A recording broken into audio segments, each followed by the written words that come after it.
When this started, I confess I did not understand. I guess maybe that's how it all turned out to be such a mess. You a teacher? Got emotions? Got a lot of emotions that overwhelm you, that threaten to burn you out? Good, because this podcast is about transforming those emotions. The emotions that come with teaching, no matter how talented, experienced, or mature you are. Because classrooms these days can be such a mess, worse than you've ever seen before. We're tempted to treat the emotions that go with such messes as problems, feelings to ignore or numb out or rail against or blame ourselves for having. Wrong. These emotions are pure gold, if you know how to read them and transform them into wisdom and focused, effective action. Think of this as the teacher's lounge you have wanted and deserved your entire teaching life. Join my co-host, Joe, and me to hear stories about and interviews with teachers who thought nothing would ever change, but when they learned how to teach through their emotions, discovered just how easy change can be. In fact, it's amazing. Welcome to Teaching Through Emotions. I'm Betsy Burris. Let's get started. Hello, Joe. Hello, Betsy B. I'm glad to be talking to you. We've got a good story today. Oh, good. A really good story. Good. I actually love this story. And it's a recent story, so it's fresh. Awesome. The story is about a teacher named Siobhan. She's a SPED teacher. She actually teaches resource classes for high school students with learning and emotional behavior disabilities, EBDs. Have you ever heard of those? I mean, maybe not that specific term, but yeah, God bless her. Yeah, exactly. Exactly. It must be quite a room sometimes. I don't think she has more than 10 students at a time, but they are tough That's good. kids. They're, as she described, or I looked up EBDs, it's the inability to self-regulate and therefore to control behaviors. And it's related to what I call mental unwellness as opposed to mental illness. I'm not sure I want to use the term mental illness. I just think there are plenty of kids who are unwell mentally right now. And that will lead to behaviors that, well, in our work are really important because they tell us a lot about what's going on in the students. Yeah. Okay, so in addition to those facts about Siobhan, there's some interesting facts about how I got this story or where this story came up. This was our first teacher support group meeting with this group of teachers. They were all SPED teachers from the same district. This was the first meeting of this TSG, and Siobhan, neither Siobhan nor anyone else in the group really knew me. We'd met for an orientation, but they didn't know each other. They didn't know me. So that's, I think, really important to note that she told this story, shared this experience on her first TSG meeting. Very first was meeting. Amazing to me. Wow. But I could tell even at our first meeting, you can tell she's a really good teacher. She cares about her students. She's really devoted to good instructional design. If the students need something, she will research to the far ends of the earth to figure out how to make things work for her and for her students. She's very successful. Just a sweet person, very caring person, very smart person. I was really, really impressed by her from the first day. But the reason she brought up the story on this particular day was because she was actually afraid she wasn't going to sleep that night. Oh, my goodness. Well, she said she tends to have these experiences where she just perseverates. She just thinks about it, second guesses herself, and doesn't sleep and wonders why she did what she did. Why didn't she do something different? I mean, that happened to me when I was teaching. Yeah, I know the feeling. You can have 100 positive, free and easy, and everything works just as it's supposed to, that kind of interaction. And then you have one where you're like, wait a minute, what's happening? This worked with everyone else. Why isn't this working? And that is the one you fixate on. It can literally keep you up at night. So that's what happened with her. And good for her. Man, what luck. Bringing it up, right? Good for bringing it up, and what luck that's like, well, this happened to me today, and I'm going to this thing I've never heard of before, but oh my gosh, I get to talk about it. Yeah, you want to hear about this? Okay, let's have it, Siobhan. Yeah, so it was, as you say, public service announcement. A teacher support group is such a great place to bring these experiences to, rather than hold them inside your body, go home, worry, not sleep, get up the next day, and be in a terrible mood and be unrested and angry at your students for having taken your sleep away, and then it just gets worse. Whereas a yeah. teacher support group is a place where you'll see we completely metabolize this. It's amazing. Yeah, teachers can get into their silos in the school, and you don't have any contact with anybody. I was in a district for 12 years, and at one point they did the New England Council of Teachers, like to get accreditation Oh, for the school. So a whole pass of experts and analysts and teachers came in, set up camp in the district, observed everything, and wrote their take on how we were doing as a school. And they set up their headquarters in the teacher lunchroom. And in order for their own team to know who all the players were in the school, they put up this great big board with photographs of all the teachers and a little description of what they do and their names. And I heard everybody's name when I first moved into the district. It's like, oh, I met them at a faculty meeting. But then you don't see them for a month or more. There's no one to talk to about your experience a lot of the time. Everybody's so busy.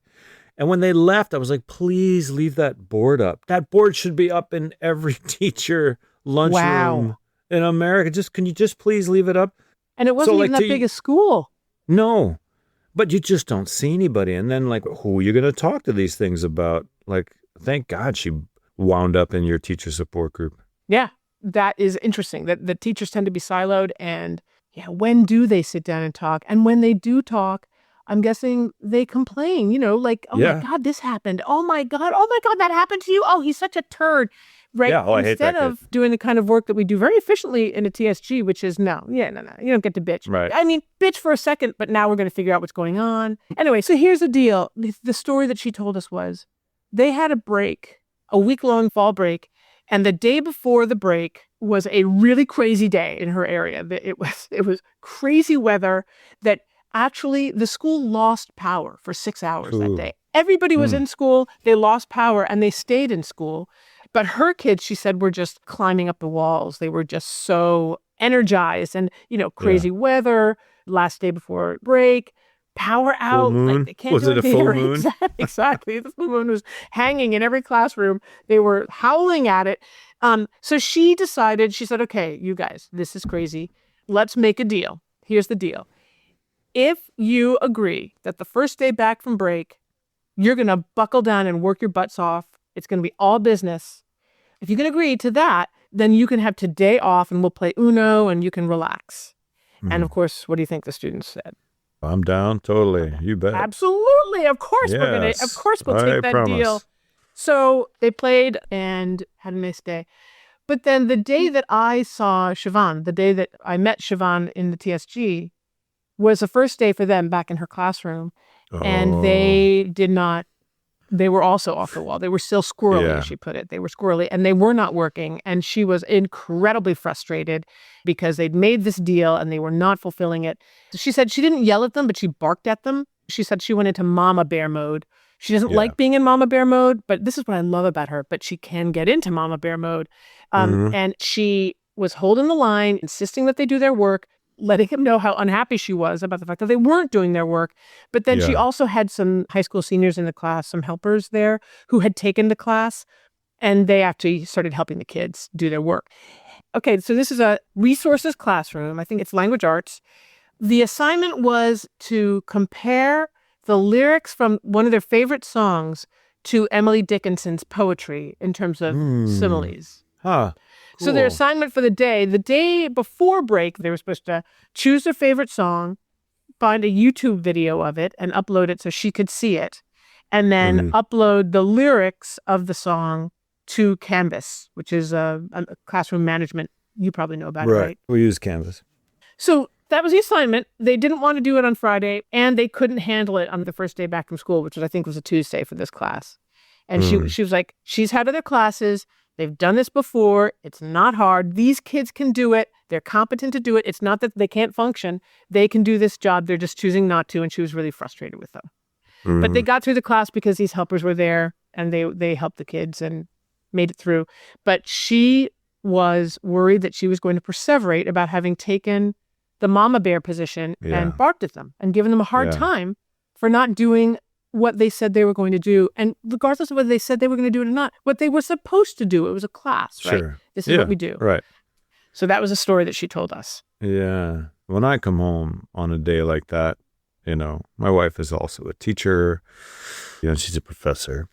We compare our days, not compare, but, how was your day? How was your day? And she speaks the language. She knows about the dynamics of classrooms and how each group is different. Every day is different. The mood is different. The weather is different.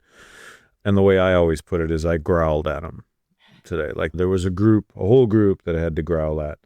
And it's tough. You find a way to be open to letting them express their energy, express their joy, and interact with them really in an interpersonal way on one day or for one portion of the class. But then when you need to get back to the thing that they probably really don't want to do, then you got to shift that energy back. And sometimes they don't want to, and sometimes they push and don't want to allow it. And then you wind up frustrated because it's like, dude, I gave you this other opportunity, whether it was 5 minutes or whether it was a whole class period. I think when it happens to me, it tends to be over the course of a single period. Mm-hmm. But yeah, I've changed a lot of my style and a lot of my lesson planning to avoid or try to avoid those situations because, it just poisons you when you have to growl at the kids like that. Well, yeah, it's like pushing a river. I mean, at some point you got to know, oh my God, I'm trying to push a river here and it's not going to work. And yet I have to get this stuff done. Why am I the only one who cares about what we're supposed to have gotten done? I mean, I feel like I say to teachers many times, if you're working harder than your students and something's really wrong, but in this case, there was something going on. She wasn't really sure. She was clear that they were insufferable. She said they were insufferable. And she did what she had to do. And she knew that they were competent. She knew that they could have done it if they'd wanted to, but she couldn't figure out why they didn't. And that was crazy. Yeah, she said, I was mad at myself for getting that angry. And she said she was worried that she was going to go home and play it in my head over and over and over all night long. Yep. Should I have done this? Should I have been so hard? I'm always second guessing myself as a teacher. Yeah.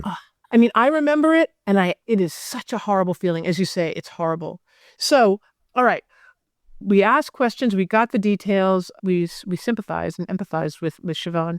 But then by the time we started discussing what was happening, I said to them, it feels like there are basically 3 issues here.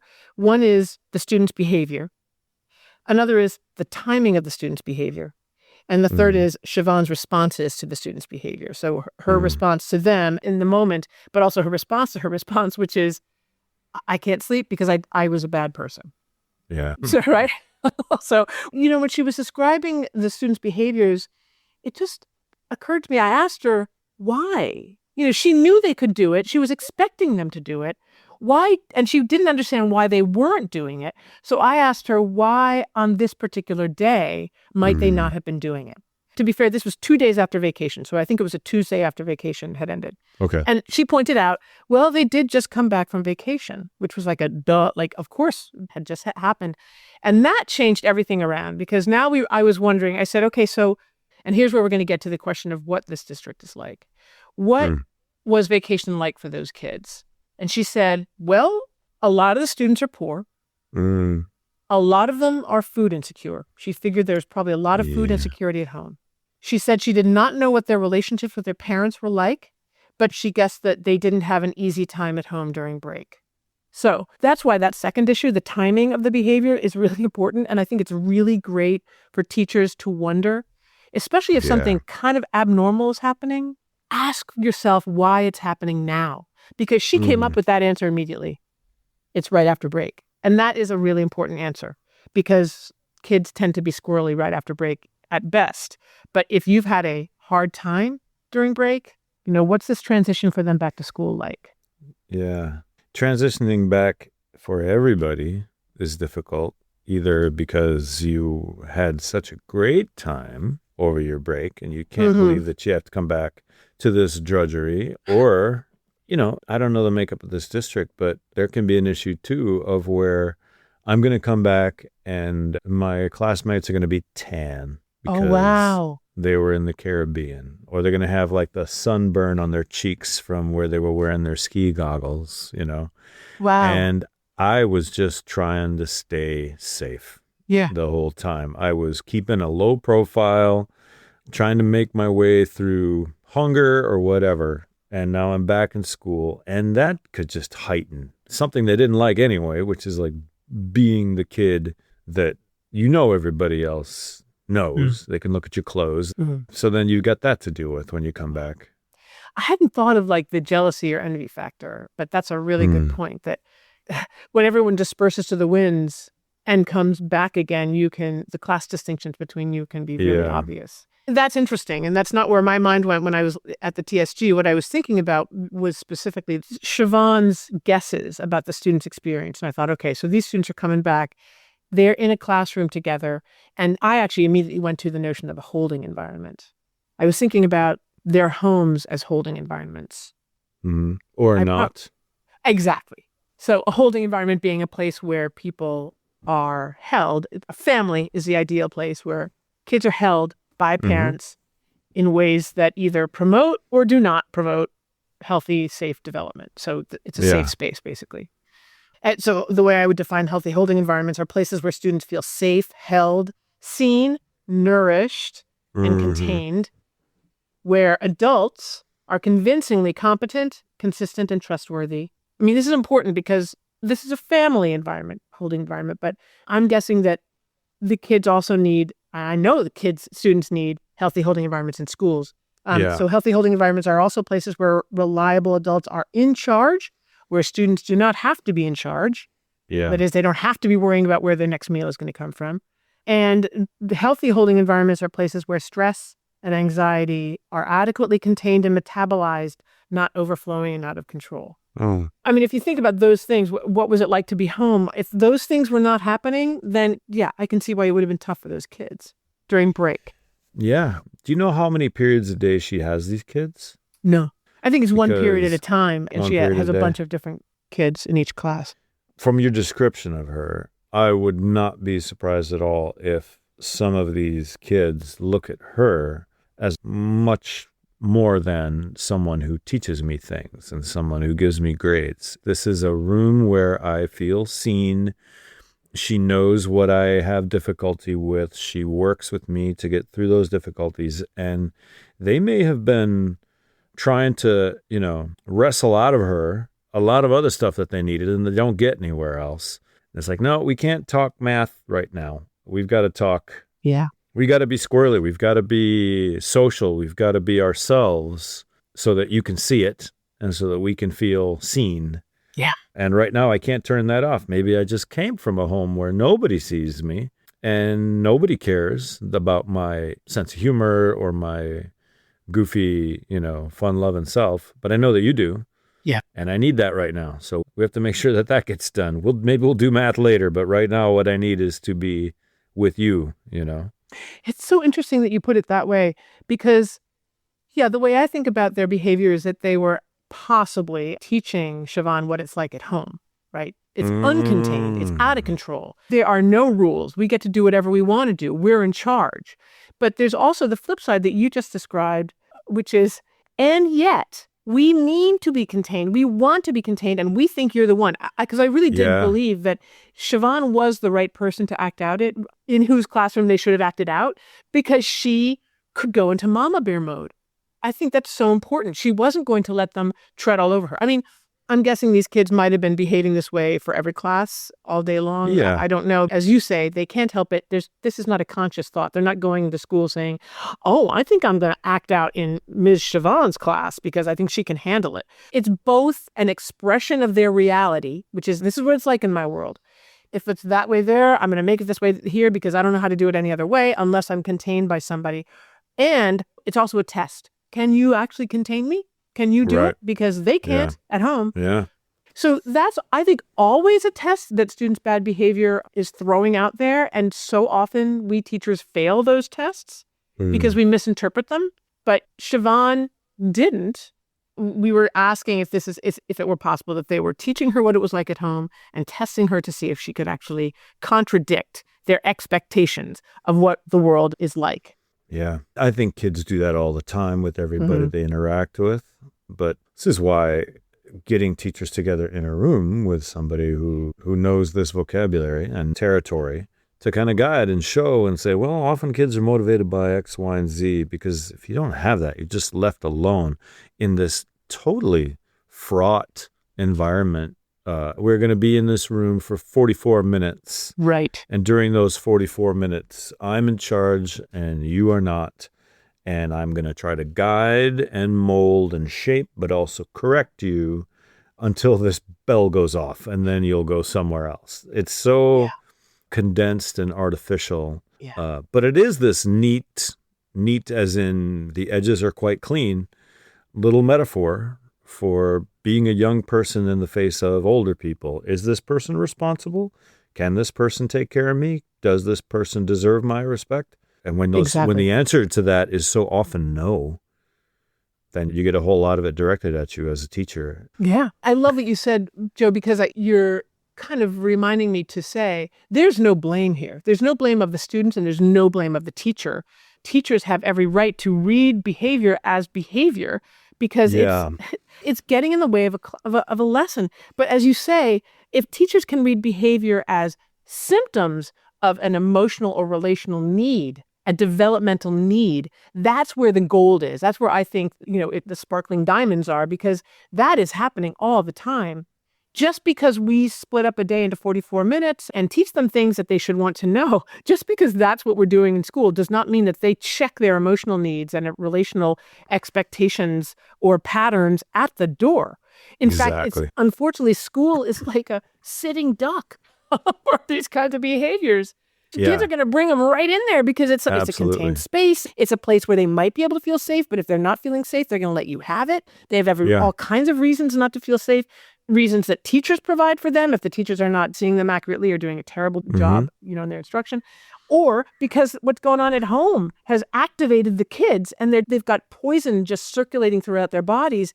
They've got to get it out somehow. In fact, I always say that the students who act out are the greatest gifts to teachers because at least they're interested in getting the shit out of their bodies. Exactly. The ones who are not acting out and are having trouble, they're scary because they're not giving you anything. And who knows when they're going to, right? So these kids were actually, in my view, giving Siobhan a great gift. She didn't see it that way. She was going to turn, that gift over in her mouth and chewing on it and worrying about it. But what we did as a TSG was try to point out to her that she actually did a good job with the students. We all agree that she did a great job. I think it would be fair for teachers to wonder how it is that they or anyone else could interpret chaotic behavior by students, squirrely behavior, disruptive behavior, as being anything other than teaching the teachers that the students want chaos, right? Like, Betsy, what's wrong with you that you're telling me that I should believe that chaotic behavior is asking for a calm environment? But what I would say is, if you can think of it this way, student behavior is teaching you something about them. And especially a couple days after break, I believe they're teaching you what they're used to. They're turning this environment of your classroom into the environment that they have at home. They're all helping each other co-create that environment. If you can believe that and see that, then you can recognize that, what they need is calm and order and structure. And an adult who is in charge, but not in charge by punching everybody down, in charge by being respectful and calm and firm about boundaries and expectations. And your own expectations going into these interactions have to be calibrated the right way. They're going to bring some of this stuff on some days, and on other days they're not. You don't control that, but you do control your reaction to it. Exactly. And if you're prepared for that on any given day, somebody might be squirrely and it might start to spread because the circumstances are on the calendar. We're just back from vacation. Everybody feels that. Everybody can know that. Some days are different than others. You may not know it's coming, but when it does happen, you have to, okay, this is where we're at. This is what's happening right now. We're not going to get through the lesson plan as I had thought of it because we have bigger fish to fry right now. So let's fry those fish. I teach Spanish, and right now we're doing in one of my levels an episode of a great show that I like, and it's about women in rural Spain taking up agriculture. And we were for a portion of the show, they're in a vocational school for young people who want to work in agriculture. And we don't really have those around here. These are high school age kids, maybe juniors, seniors, who are on this shortened track and they're getting trained in agriculture because that's where they want to work. But we don't really do that. So I'm describing how these schools work there. I would say like this right here, I'm teaching you Spanish. We're learning how to speak Spanish.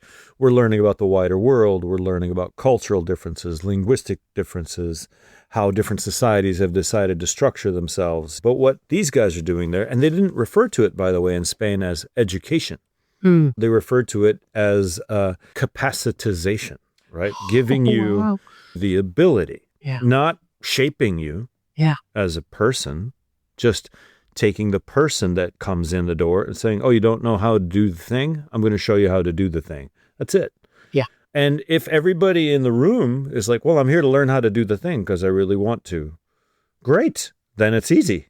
You can just, well, here's how you do it. But with young people, it's like, this is education. I'm trying to teach you math because it's a skill that can inform your entire way of seeing the world. It's not something I'm telling you how to do so much as I'm shaping your mind and I'm shaping you as a thinker.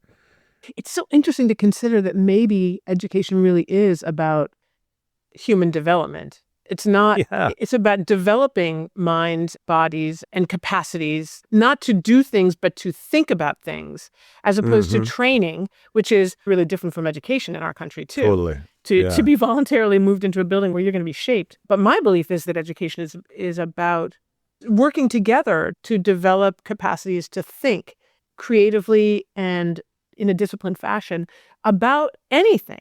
It doesn't have to be a particular thing. It doesn't really matter what we're thinking about as long as we can think in a disciplined and creative and grounded fashion. I love that definition of education. I don't really like the idea that education is a place where we inform people, especially in an era of computers where I don't need you to tell me. I can look it up. Yeah. What I need to be able to do is evaluate the information I get from the computer. Exactly. And that's thinking, right? Making a person into someone who is hard to trick. That is a great goal to keep in mind. And you're hard to trick when you have uncovered a lot of the secrets. This isn't mysterious anymore. Yeah. I understand how they use this entirely different system of communication, and they make totally different sounds than I do. And there are stuff that we do in English that they don't do anything like that. And there's stuff that they do in Spanish that is nothing like what we do, and yet they all get the job done. Yeah. So there are many ways to look at these problems, and it can all come out in different fashions, but still correct and still accurate. I love the segue. You know, there are ways that contemporary rap artists get lyrics, get similes, get metaphors, kind of inchoate ideas out. And the way Emily Dickinson and other poets do. And, that was one of the things I love about Siobhan's lesson. You just kind of put your finger on it, that it was really about getting at the felt sense of wanting to communicate something beautifully and originally. She was asking her students to do that using something they loved and comparing it to something they probably didn't love all that much or didn't really understand, but they could really help them get at it. So her goal was important. She wasn't just wanting to get her kids to do what she wanted them to do. She really wanted to move forward on this project that she knew was a worthwhile project and important for these kids. I just want to say that aside from the fact that these kids chose the right teacher to do this with, she really did handle them well. I wanted to lay out why we felt she did a good job with them, just in case it's not clear to anybody else, because it wasn't clear to Siobhan, right, at that moment. We said she was consistent. She actually was consistent. This is an important part of a healthy holding environment. She followed through on the natural consequence she had warned the students about. She said, it's going to be all business, and I'm going to be a taskmaster. She had warned them about that before break, and she did it after break. So she really was being consistent. She felt appropriate emotions. She wasn't pretending that she was okay. She wasn't pretending that what they were doing was okay. And she wasn't going overboard. She was frustrated and angry that they were not only not cooperating, but that they hadn't fulfilled the deal that they had made with her. She wasn't afraid of showing it. I mean, barking, I don't know what barking really was. It wasn't yelling, apparently. But, I think this is a really tricky point for teachers to think about. It is appropriate for teachers or developmental partners, as I think of them, to have emotions that fit what's going on in the classroom.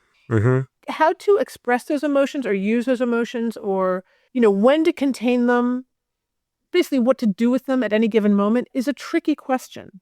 But I think it's one, again, that is great to bring to a TSG, because what you do naturally, we can pull apart and decide, yeah, that was good. Those are good instincts.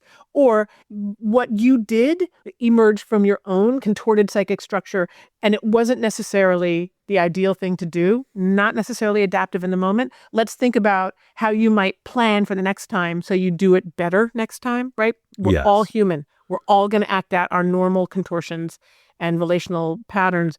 Sometimes that's not the best thing in class. So having a place to think through that is important. You know, well, I've been in teacher support groups with you where I talk about a kid who is driving me crazy in a particular way. And then using a lot of the tools that we talk about, you consider how this feels for him and how he is pointing out to you and making you now feel, well, you see how this is frustrating? You said it was this way before, but now you're showing me an exception. Yeah. And instead of saying, well, I mean, obviously there are exceptions to everything. Jesus, will you just relax? I'm the one that has the master's degree. Instead, to join with them in that frustration. And when they point out, it's like, well, I thought this was the rule. And then you smile and you say, right? Yes. So let's look at this. This is an exception. It's true. There's exceptions to everything all over the place. Isn't it frustrating? Now, okay, we've got to add this little asterisk that says, yep, sometimes the rule doesn't work. But the rule's still worth knowing because 90% of the time, it works. And the kid, instead of me being mad at him and barking at him, the kid is going, well, yeah, exactly. It's like, yeah, it's frustrating. Yes. What are we fighting about? We're not. We agree. Well, it's true. What you're saying is the difference between taking a kid's behavior personally, like thinking his behavior is saying something about me. Like, what, am I stupid? Do you think I'm stupid? No, I have a master's in this. As opposed to taking the student's behavior almost figuratively or maybe literally, like it's a symptom of something else. The student is teaching you something about their experience in the classroom. And that is our job as teachers, to figure out, what is your behavior teaching me about your experience here? Because as you just described, and it's one of the great stories of TSG work, a perfect example of how just thinking about doing a keto with a kid, putting your arm around him and saying, what are you seeing? What are you teaching me? Can absolutely change everything. It changes the teaching, it changes the learning, and it changes the relationship, so that now you and that kid are tighter. That kid is going to trust you more, is going to work with you better. Everything happens. And the kids see, and the other kids in this class see it. It's a brilliant move to be looking for what I call the emotional bedrock, instead of always addressing the behavior, or what I say, the content. Yeah. The content, the behavior, it's a smoke screen. And we're always going for the smoke screen. But she didn't. She had emotions. Siobhan didn't know what was going on. And she had her feelings. She wasn't afraid of expressing them, but she was worried afterwards that it was inappropriate.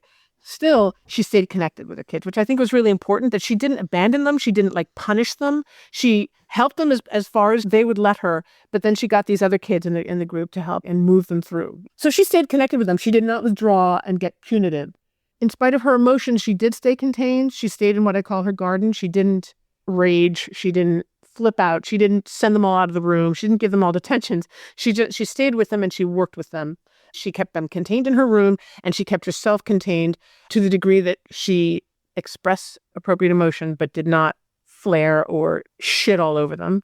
And she remained in charge. She did not cave to their behavior. She did not curl up in a corner and, crumble. She stayed there. She kept insisting that they do their work. She wasn't letting up on her expectations of them in spite of their behaviors, but she had no frickin' idea what was going on. So she left. They got through the class.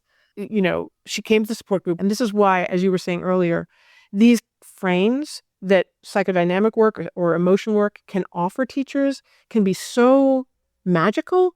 If you think about the classroom as a holding environment, and if Siobhan could think about what she did in that classroom as holding behaviors, as appropriate developmental partner behaviors, she did feel so much better about what she had done. We agreed. She did a great job. She did what the students needed her to do. While she was still in charge, she couldn't control them. We can never control anyone but ourselves, but she did control herself, right? So we thought she did a really great job. I think she felt better, and I think we all kind of assumed, and she assumed, that she wasn't going to perseverate that night because she could organize the data in a way that made sense It's when it doesn't make sense that we keep trying to seek the meaning. But as is true in a support group, we wanted to come up with a plan of action. What would she do next time? Do you have any thoughts about that? I mean, I feel like the affirmation, the confirmation that she got in the group just put the right perspective on things, which is to say, this is going to happen again. These things are going to happen. You're going to have squirreliness. They're going to test boundaries and they're going to test you.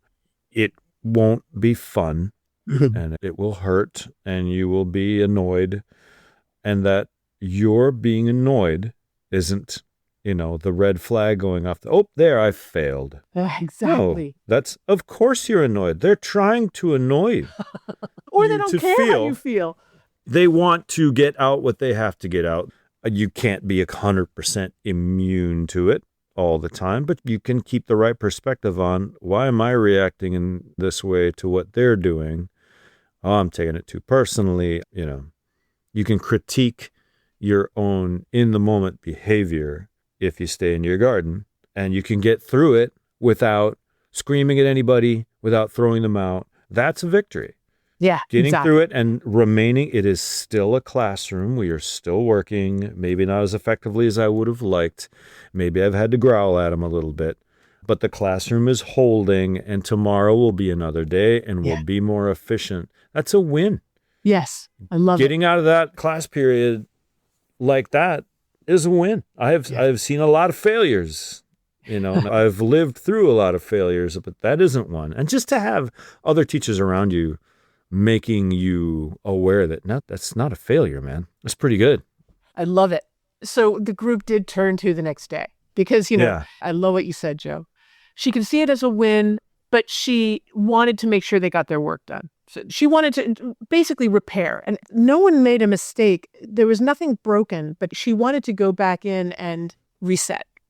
So I suggested she go meta, go back and talk to the students about what made her so upset, about the deal that they'd made, reminding them of the deal, because I'm guessing they did not remember the deal. She might have reminded them when they got back from break, but when you're already, in frenetic mode, you're not listening. They were not listening. And whatever feelings they were trying to manage by going out of control probably kept them from listening to any reason, right? So they were not able to be reasoned with on that particular day, but she could start the next day's class with, we're going to have a talk. This is how I behaved yesterday.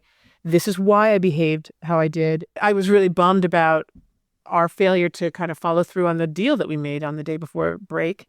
She can wonder with them about that. I love the verb wonder rather than accusing, and describe. I love the verb describe, describing what happened, wondering about it.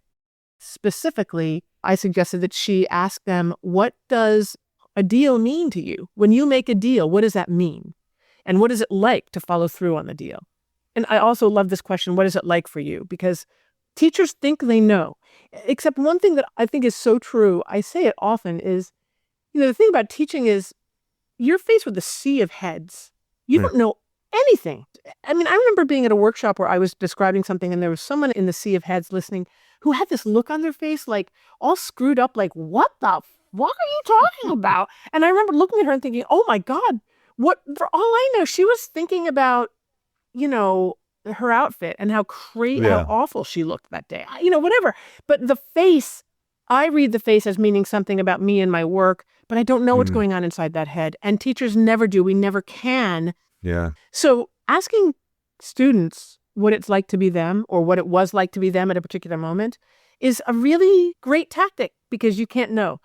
They might not be honest, but you can at least get some data, and it's really helpful. So I suggested that she describe to them what she experienced the day before, wonder with them about the notion of deal making, and ask them specifically, what is it like for you guys to make a deal? And it sounds like she is the kind of person who has that inner toolbox where she can open up a little bit that way, and she can, without fear of coming off as phony, because that is something that if it's not real, it would be very hard to fake.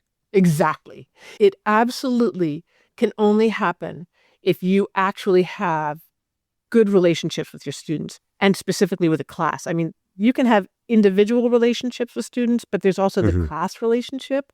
where it can be super risky for a teacher to go into that mob and do something that requires trust and honesty if she doesn't or he doesn't have a sense of that class as a whole as being responsive and at some level trustworthy, which is something that only a teacher can feel. Only you guys know when you have a classroom like that. Yep. And I wonder whether there might have been particular individuals who, there's a lot of metaphors here. There's the whole one bad apple spoils the whole barrel, but it's not even necessarily bad. It's one particularly compelling, large personality who's feeling a particular way on a day, and that can spread. And, the teacher can be that way too. I think if you don't have a compelling personality, then it's tough to be a good teacher, but it can go in both directions. The teacher can exude a certain vibe and kids pick up on it. But I wonder if she might be able to say, look, I know this kind of centered around Susie. Susie was kind of setting everybody off. And maybe that's a conversation to have with Susie. Exactly. Instead of with the whole group. In this case, in this TSG, Siobhan did not mention any individual student. If she had mentioned a leader or a ringleader, then I think we would have talked about a different plan. I don't know that I would have suggested calling the kid out in front of the group, but definitely I would have asked about her relationship with the ringleader, the kind of existing relationship, and how she might deepen that relationship so that she could mobilize the ringleader to her and the student's advantage going forward. But she didn't mention a ringleader, so that it felt like it was a whole class thing. And the sense was that she had a good relationship with the class and she was surprised by their behavior. So she said she didn't know them that well. It was October. They'd only been together a couple months. But she knew them well enough to know that they were competent, to believe in them. And I think she trusted them at some level.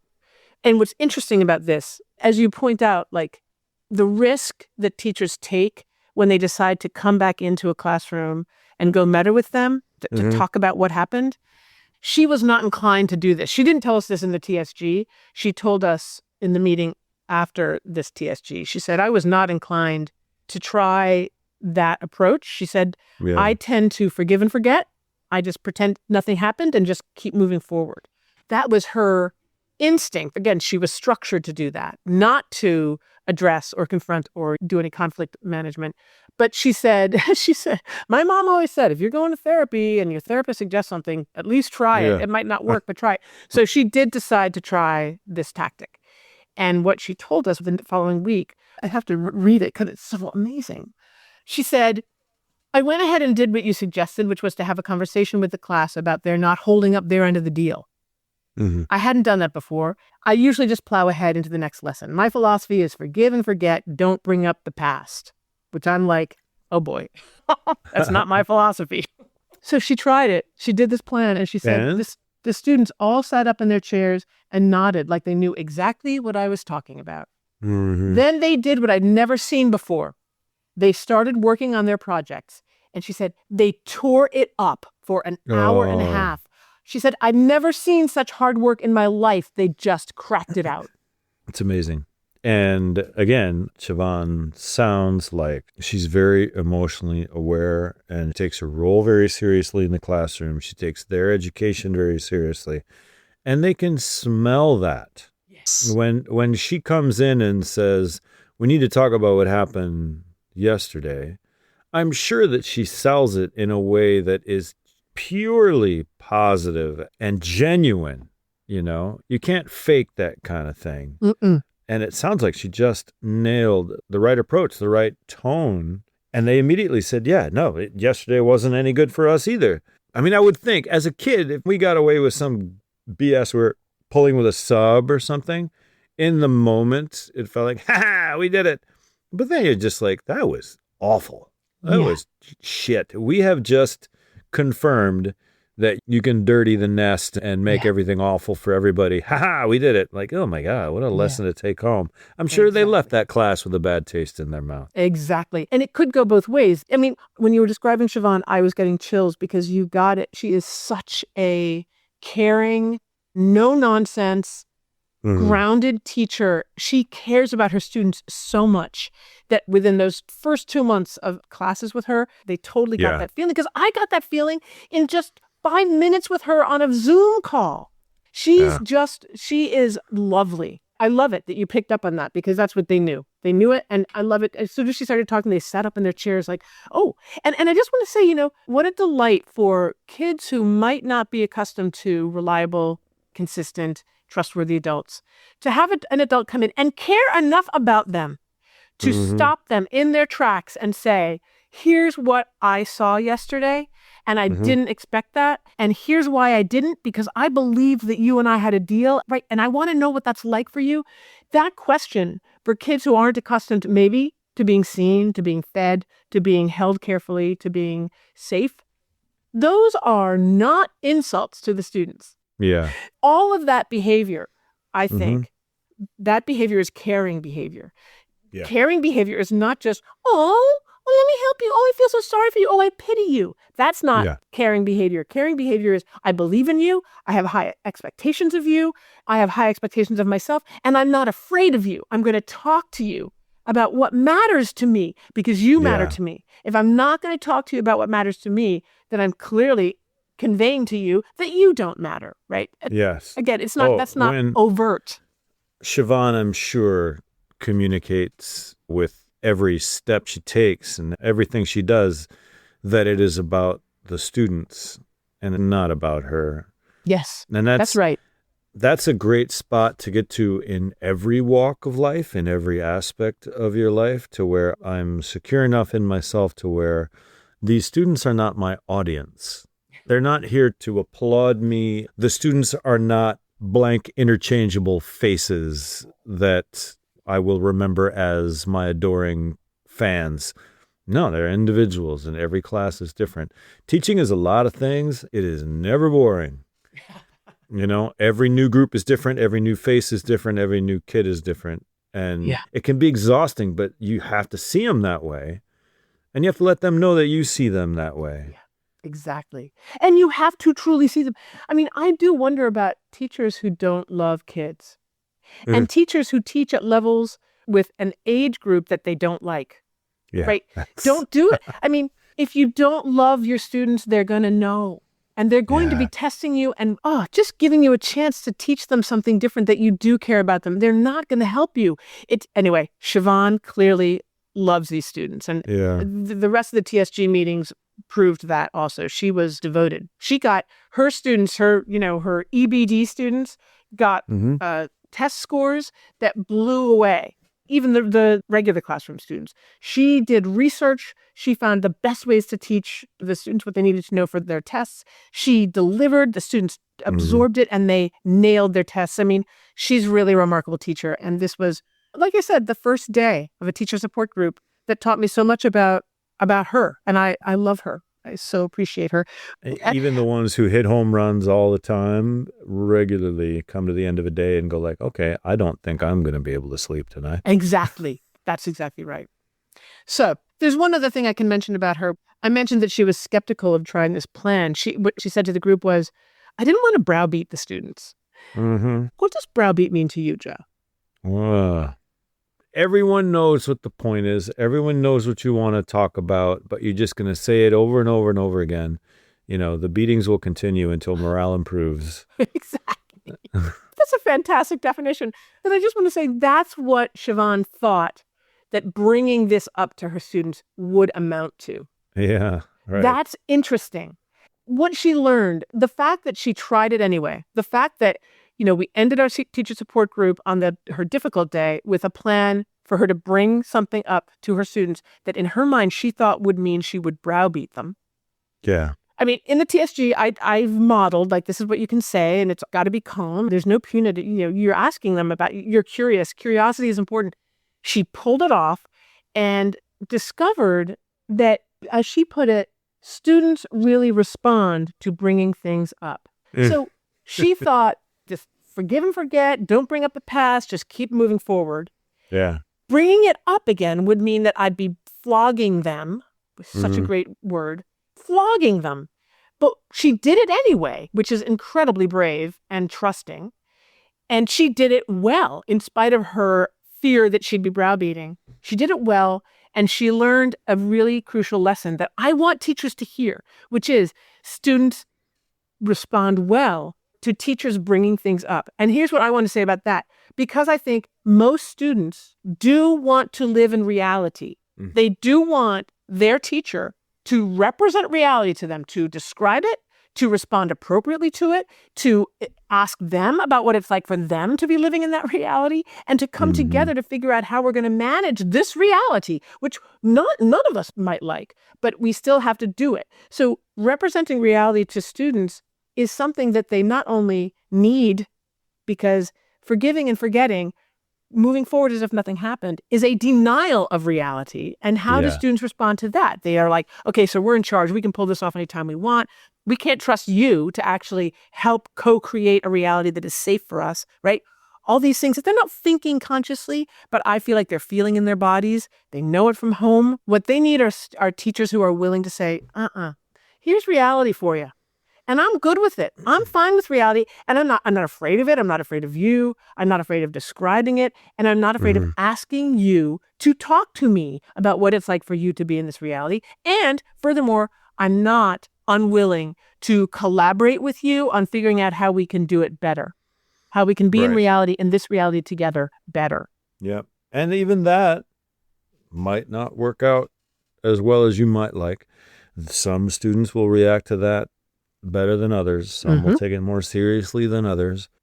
But that just gives you more information to work with and more things to wonder about. And it's a hell of a lot better than just, well, as we all agreed, we would never speak of that again. And it's not a video game. It doesn't just reset at the beginning of every... Right. You're carrying echoes of all that from one day to the next, much as I would like it sometimes to just be a video game. But exactly. You're building. Yeah. Whether it's positive or negative, every day you're building something. You're putting every brick on top of the other one. Yep. Relationally and emotionally. And also, of course, academically. Yeah. Yep. I appreciate what you say, Joe. It's not going to work all the time. But in a TSG, what we go with is what the teacher thinks might work. And she thought this might work, obviously, or else she wouldn't have tried it. If a teacher is like, no, that will not work with this class, then we move on to another plan, right? Yeah. That's what's so great. You got to customize it. A teacher needs to customize it, not just for the students that she knows in her classroom, but for herself too, what she knows she can actually pull off. So she or he. So it's very, very customized. But this one worked. It's one that Siobhan could say yes to. She tried it, and it was unbelievable how well it worked for her.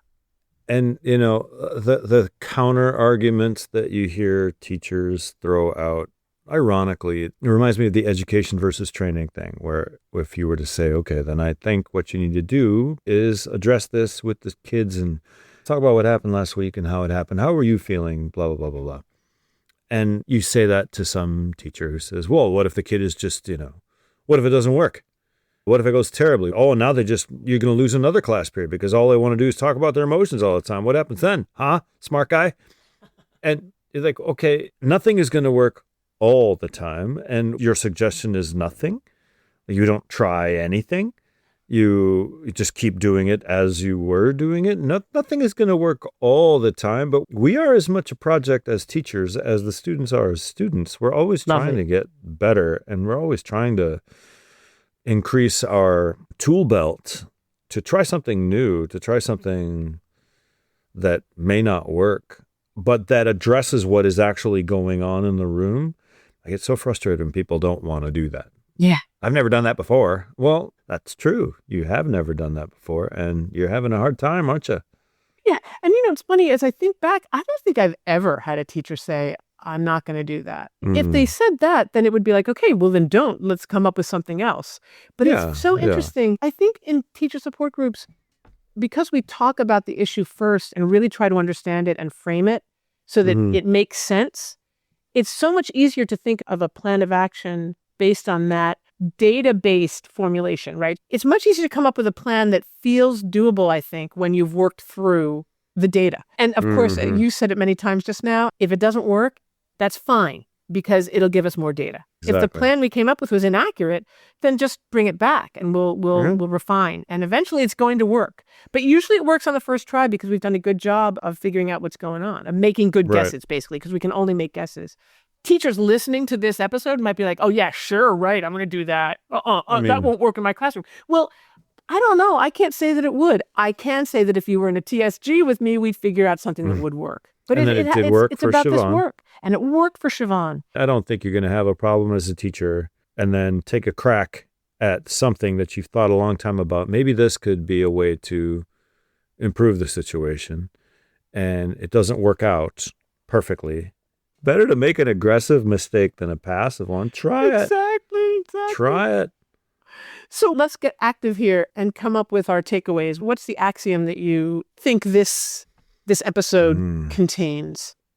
Boy, we've been, let me think here. It feels like the original difficulty was around students not living up to an agreement of, the last day before the vacation, and that everybody else is taking the day off. Half the kids aren't even here. And everybody's squirrely. Is like, okay, I will let you guys be squirrely, but next time when we come back, you're going to be serious. Then they weren't. Feels like what Siobhan did was, with the help of the teacher support group, sort out what was behind the student behavior and her own reaction to it, recognize that there is work to be done there. There is no reset button.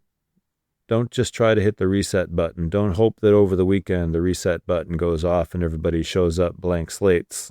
It is a relationship that you're building, and you have to address it a little bit sometimes, and that's okay. It's helpful, actually. It's not something you should ignore and hope that it just goes away. That's something you need to work on, and she had the tools to do it.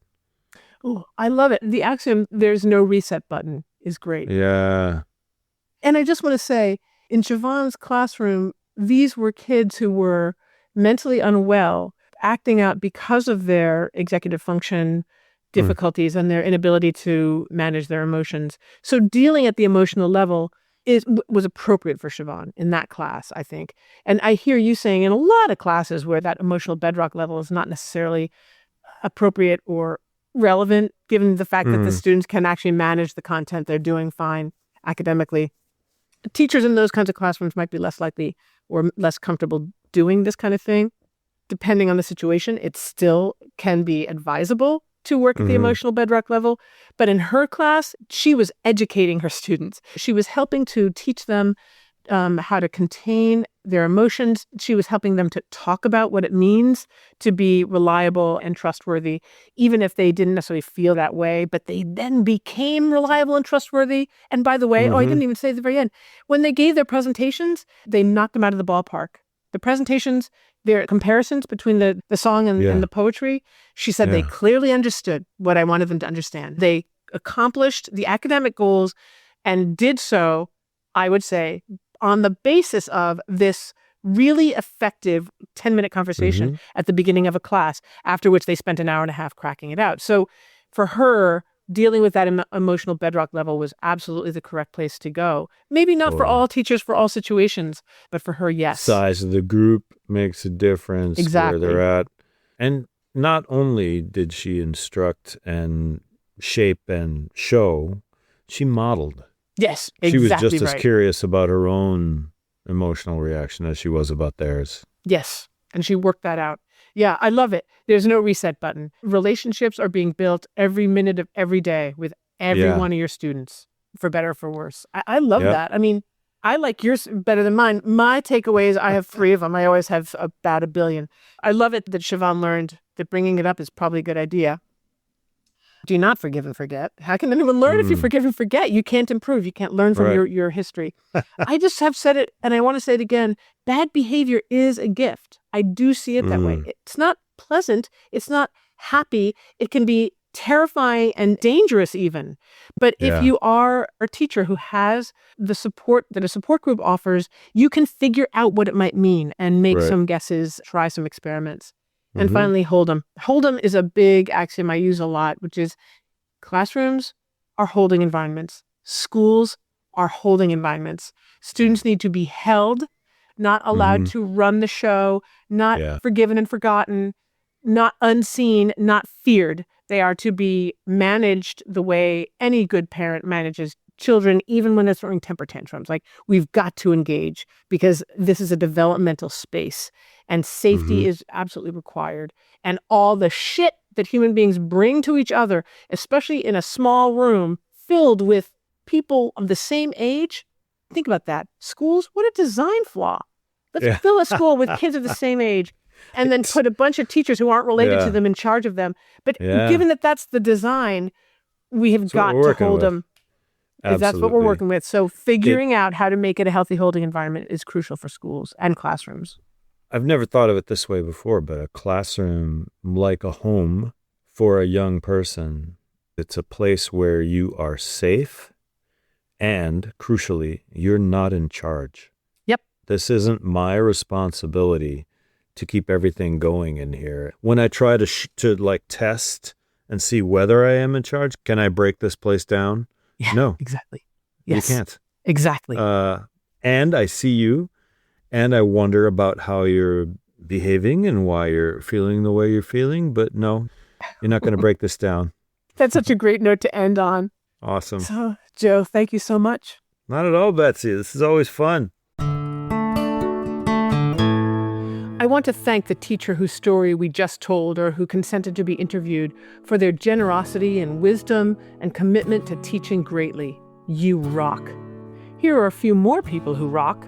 Joe, of course, my super fun and thoughtful co-host. My endlessly patient and talented creative partner and strategist, Julian Andrukaya. My brother, Tom Burris, whose song Lifetime, from his amazing album Jabbering Trout, check it out, ushers us into and out of teaching through emotions. My astute script editor and creative genius, Brad Wells. And my son, Wilder, artist extraordinaire, who is constantly blowing me away with his effortless talent. Thank you, one and all. Run to the Teaching Through Emotions Substack right now to find all my writing, my podcast, newsletter, and more. That's teachingthroughemotions.substack.com. Subscribe. Get my stuff in your inbox automatically. If you are a teacher with a story, I'd love to hear it. You can contact me directly and confidentially on my Substack. Again, go to teachingthroughemotions.substack.com and click on Share a Story. And check out the show notes below for how to access my resources. I mean it. Suffering in silence gets you nowhere. Telling your story is the first step towards understanding and relief. Contact me. Chew through and pop those terrible teaching emotions. You will feel better. It's all true, it's all verified, it's amazing.